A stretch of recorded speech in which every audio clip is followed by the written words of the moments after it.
네, 다시 돌아왔습니다. 코인캐치, 이번에는 가상화폐에 대한 이야기를 좀 나눠볼까 하는데요. 오늘도 이분과 함께 말씀 나눠보도록 하겠습니다. 고박스 김유범 연구원 화상으로 연결할게요. 연구원님 어서 오세요. 네, 안녕하세요. 안녕하십니까.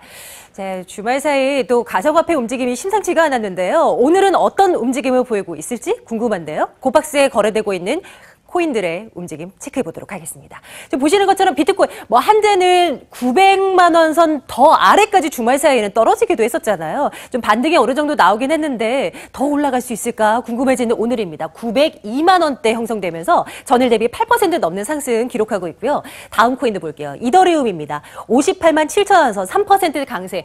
그래도 오늘은 전반적으로 상승구를 켜고 있는 그런 코인들이 많아 보이는데요. 좀 진정이 된 걸까요, 연구원님? 이 가상화폐 움직임도 어떻게 분석하고 계십니까?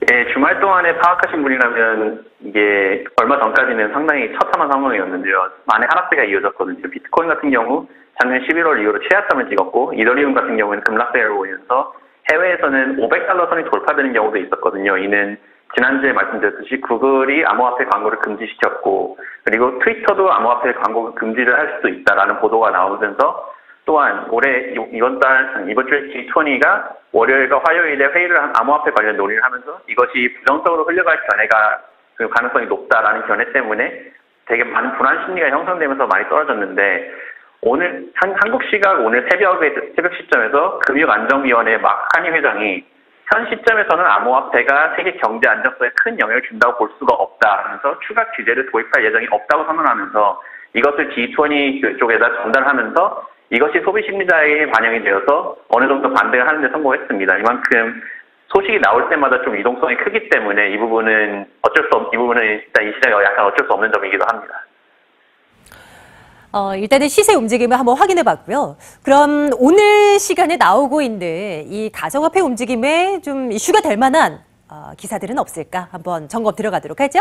자, 헤드라인 1번. 오늘은 글로벌 기업 가운데 코카콜라에서 하나 뉴스가 잡혀 있었는데요. 점검해 보겠습니다. 미국 국무부와 함께 블록체인 기술을 도입한다는 내용이 있는데요. 어떤 내용일까요? 확인해 보겠습니다.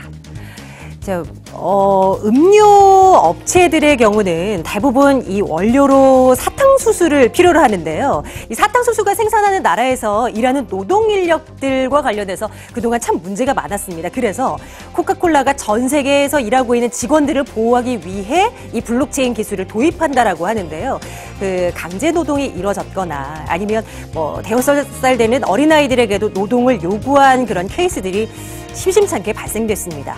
이런 논란을 잠재우기 위해서 블록체인의 디지털 장부 기술을 활용해 근로자 데이터베이스를 형성하고 강제 노동의 발생을 억제하겠다라고 나선 건데요. 노동 인권을 보호하기 위한 사업이라는 점에서 큰 점수를 부여할 수 있을 것 같습니다. 다음 헤드라인 보겠습니다. 페이스북, 구글에 이어서 트위터까지 이제 암호화폐 광고를 금지한다고요? 이 이슈 들여다보도록 하겠습니다. 연구원님, 슬슬 이 광고를 금지하는 업체들이 늘어나고 있는 것 같은데요. 네, 그렇습니다. 아직 트위터에서 공식적으로 발표된 것은 아니지만 스카이나 다른 언론 매체에서 보도한 걸로 따르면 아마 2주 이내에 트위터에서 암호화폐 지갑 그리고 ICO 관련 광고가 금지될 것이라는 보도가 나왔는데요. 다만 암호화폐 거래소에 대해서는 아직 불분명해서 그 부분을 지켜봐야 될 것 같습니다. 이는 페이스북과 구글이 이미 암호화폐 광고를 금지하면서 이에 따른 소셜미디어 플랫폼의 어떤 압력도 있었을 테고 또한 트위터의 경우 이더리움의 창시자인 비탈리 부테린이나 라이트코인의 창시자인 찰리 리 같은 사람들을 그 사람의 신분을 위조해서 그 사람처럼 행세를 하면서 사기를 치는 경우가 종종 발생했었는데요. 트위터가 이러한 상황을 보면서 우리 트위터 유저들을 보호해야겠다라는 차원에서 이런 조치를 취한 것으로 보이는데 아직 트위터의 공식적인 발표가 나오지는 않았기 때문에 정확하게 어디까지 이 금지가 적용이 되는지 그리고 어떠한 상황에 따라서 이 금지를 면할 수 있는지에 대해서도 좀 더 자세히 지켜봐야 될 것 같습니다. 맞습니다.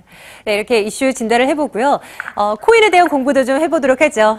매일매일 각양각색의 코인들을 들여다보고 있는데요. 연구원님, 오늘은 어떤 코인을 들여다볼까요? 네, 오늘의 코인은 이오스라는 코인입니다. 금요일날 소개해드린 퀀텀처럼 사회중앙화 어플 플랫폼을 지향하고 있고요. 분산하는 어플의 사용과 스마트 게임을 활용하고 비트쉐어와 스팀, 맨 처음 코너에서 소개했던 스팀과 관련된 프로젝트에 참여했던 댄 라리머라는 사람이 필두인 그 암호화폐입니다. 주 특징은 일반 사용자가 블록체인 기술이나 전문 지식 없이도 사회중앙화 어플을 사용할 수 있게 하여 사용자의 편의성을 높이고 이 블록체인 관련 기술을 사용하는 데 있어 이더리움 같은 경우 거래를 발생할 때마다 수수료가 지불이 되는데 값라는 형태고요.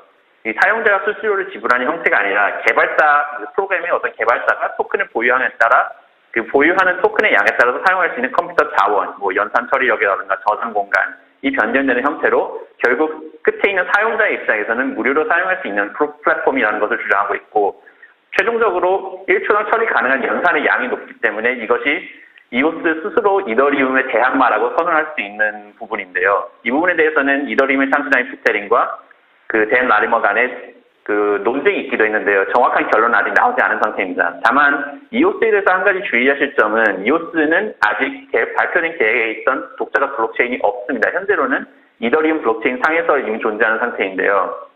발표 계획에 따르면 올해 6월경에 이더리움 블록체인으로부터 독립해서 독자적인 블록체인을 운영할 예정이라고 합니다. 현재는 테스트 네트워크를 진행 중이거든요.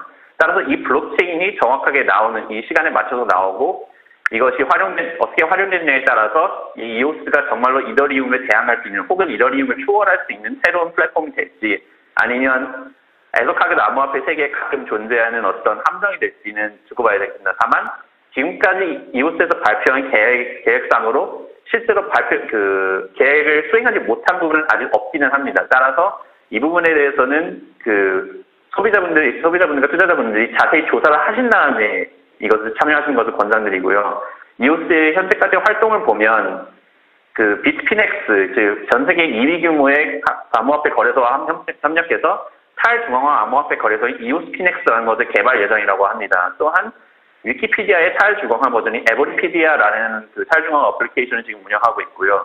1월에 한국에서도 미더를 개최하는 등 여러 가지 활동을 진행하고 있습니다. 따라서 이오스는 앞서 말씀드린 것처럼 가능성이 매우 큰 플랫폼이지만 그만큼 그것에 투자하거나 그러기 전에는 상당한 사전 지식과 사전 조사를 요하는 것을 다시 한번 당부드리고 싶습니다. 오늘의 코인은 이오스였습니다. 많은 분들께서 이 코인은 좀 잘 아셨을 것 같은데 그 비하인드 스토리를 한번 들여다봤네요. 자, 오늘 고박스의 김효범 연구원과 함께 말씀 나눠봤습니다. 연구원님 오늘도 감사합니다. 네, 감사합니다.